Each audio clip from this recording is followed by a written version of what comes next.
Le Seigneur soit avec vous. Et avec votre esprit. Évangile de Jésus-Christ selon saint Jean.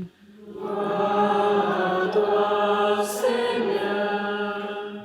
En ce temps-là, en sortant du temple, Jésus vit sur son passage un homme aveugle de naissance. Ses disciples l'interrogèrent. « Rabbi, qui a péché, lui ou ses parents, pour qu'il soit né aveugle ?» Jésus répondit, « Ni lui, ni ses parents n'ont péché, mais c'était pour que les œuvres de Dieu se manifestent en lui. Il nous faut travailler aux œuvres de celui qui m'a envoyé tant qu'il fait jour. La nuit vient où personne ne pourra plus y travailler. Aussi longtemps que je suis dans le monde, je suis la lumière du monde. » Cela dit, il cracha à terre et avec la salive, il fit de la boue. Puis il appliqua la boue sur les yeux de l'aveugle et lui dit, « Va te laver à la piscine de Siloé. » Ce nom se traduit « envoyé ». L'aveugle y alla donc, et il se leva, lava. Quand il revint, il voyait. Ses voisins et ceux qui l'avaient observé auparavant, car il était mendiant, dirent alors, « N'est-ce pas celui qui se tenait là pour mendier ?» Les uns disaient, « C'est lui ». Les autres disaient, « Pas du tout, c'est quelqu'un qui lui ressemble. » Mais lui disait, « C'est bien moi. » Et on lui demandait, « Alors comment tes yeux se sont-ils ouverts ?» Il répondit, « L'homme qu'on appelle Jésus a fait de la boue, il me l'a appliqué sur les yeux et il m'a dit, « Va à Siloé et lave-toi. » J'y suis donc allé et je me suis lavé. Alors j'ai vu. Ils lui dirent, « Et lui, où est-il » Il répondit, « Je ne sais pas. » On l'amène aux pharisiens, lui l'ancien aveugle. Or c'était un jour de sabbat que Jésus avait fait de la boue et lui avait ouvert les yeux. À leur tour, les pharisiens lui demandaient comment il pouvait voir. Il leur répondit, « Il m'a mis de la boue sur les yeux, je me suis lavé et je vois. » Parmi les pharisiens, certains disaient, « Cet homme-là n'est pas de Dieu, puisqu'il n'observe pas le repos du sabbat. » D'autres disaient, « Comment un homme pécheur peut-il accomplir des signes pareils ?» Ainsi donc, ils étaient divisés. Alors, il s'adresse de nouveau à l'aveugle. « Et toi, que dis-tu de lui, puisqu'il t'a ouvert les yeux ?»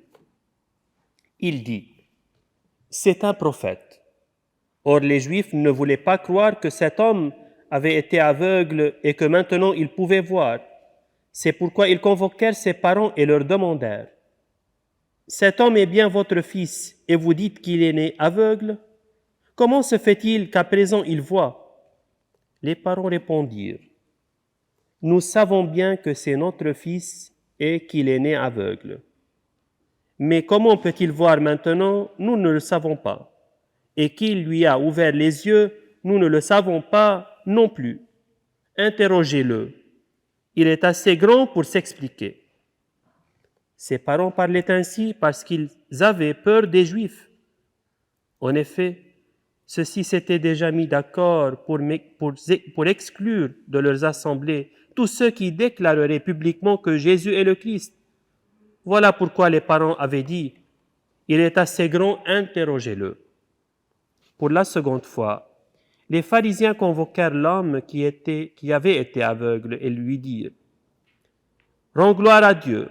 Nous savons, nous, que cet homme est un pécheur. » Il répondit, « Est-ce un pécheur? Je n'en sais rien.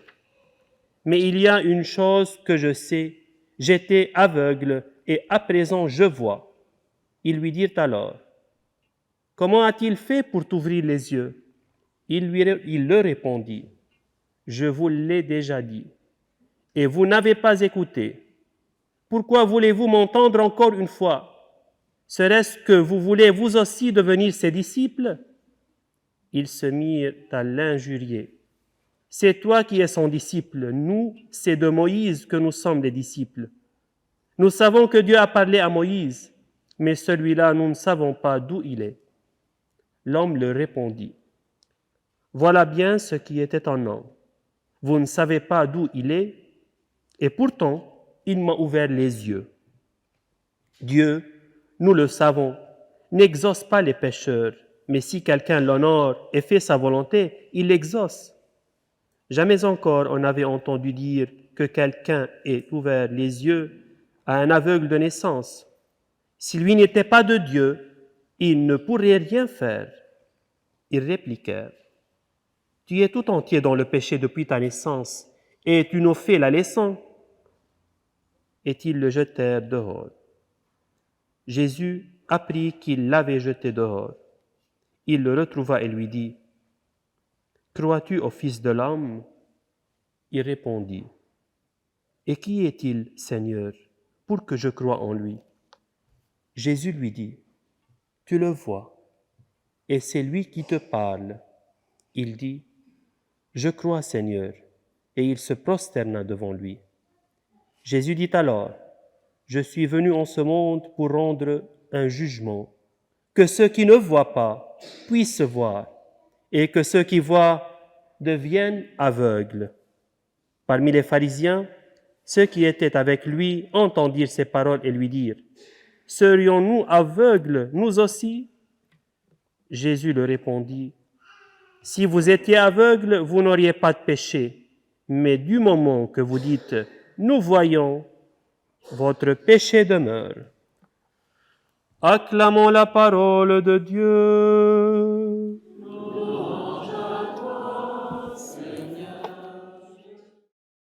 En ce passage de l'évangile que nous venons d'entendre, il y a l'histoire de l'aveugle né. Et ce passage nous montre cette démarche de la foi qui est l'illumination. Croire, c'est-à-dire voir chez Saint Jean. Et adhérer, c'est se laisser illuminer. Chers bien-aimés, apprendre à voir avec les yeux du cœur, comme le disait la première lecture, et non pas en choisissant de l'extérieur. Voilà le message d'aujourd'hui. L'aveugle né a cru en Jésus sans le voir, apparemment. Or, croire sans voir, c'est la définition de la foi. Malgré ça, Jésus le guérit. Comment? En mélangeant sa salive de la terre pour en faire de la boue qu'il applique sur les yeux de l'aveugle. Donc, Jésus, par ce fait-là, renouvelle le geste du Créateur. Donc, Jésus recrée cet homme. Et en fait, Jésus veut nous montrer que la foi peut illuminer les ténèbres les plus profondes et les changer en lumière.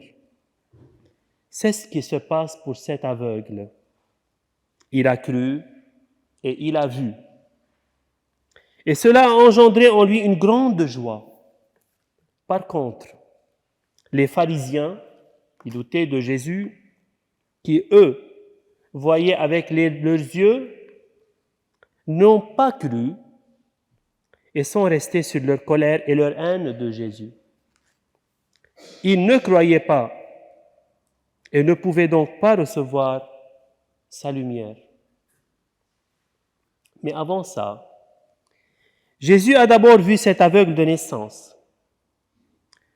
Là où les disciples ne voyaient qu'un prétexte à dispute théologique, est-il aveugle du fait de son propre péché ou bien celui de ses parents? C'était leur question. Alors que Jésus, lui, voyait et regardait cet homme pour ce qu'il est. Et ce qu'il voyait, Jésus, est bon, est très bon. Donc Jésus est bien ce Dieu qui pose un regard d'amour et de bonté sur sa création.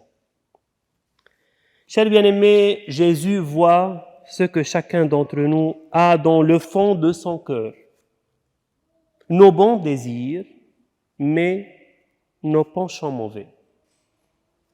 Il voit surtout son image et sa ressemblance en chacun de nous.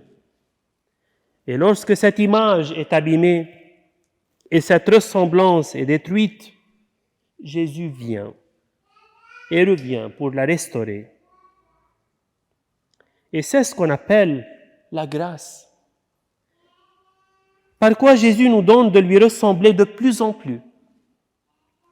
Car la grâce, c'est une petite touche de Jésus que Jésus lui-même vient peindre en nos cœurs. Ainsi, la guérison de Jésus ne touche pas seulement le corps, mais elle touche aussi le cœur, le plus profond de l'âme. Sa touche est libératrice, d'où cette grande joie qui lui succède. Les pharisiens, comme nous le dit le texte, se croyaient justes, ils appliquaient si bien leur loi. Donc, ils ne voyaient pas à quel point ils pouvaient manquer à l'amour. C'est pour cela que Jésus termine cette rencontre en leur disant « Si vous étiez aveugles, vous n'auriez pas de péché, mais du moment que vous dites « nous voyons », votre péché demeure. » Et nous, chers bien-aimés, dans tout cela, qui sommes-nous? Tantôt le pharisien, tantôt l'aveugle. Puissions-nous aujourd'hui, à la lecture de cet évangile, nous arrêter un instant pour regarder notre vie à la lumière de Jésus, afin d'y reconnaître ce qui est ténèbres et lui demander de nous guérir, de nous délivrer, afin que nous vivions nous aussi de sa joie. En ce temps de carême, l'Église nous invite alors à faire le même chemin de foi que l'aveugle de naissance guéri par Jésus. Il nous faut passer des ténèbres à la lumière et cesser les activités dont on a honte même d'en parler. La lumière qui illumine l'âme enténébrée est celle du Christ. Lui qui affirme qu'il est la lumière du monde, il nous apporte tout le bien qui réside en Dieu et qui est la source de la vie. Demandons aujourd'hui la grâce au Seigneur de pouvoir illuminer et laver nos yeux et nos cœurs, que nous puissions trouver cette eau pure dans notre cœur et dans nos partages, que nous puissions grandir dans notre foi pour entrer dans cette joie plénière, dans cette grâce de Dieu, du Seigneur, qui est avec nous, qui est en nous et qui nous transfigure chaque jour. À lui la gloire, Père, Fils et Esprit Saint, maintenant et pour les siècles des siècles. Amen.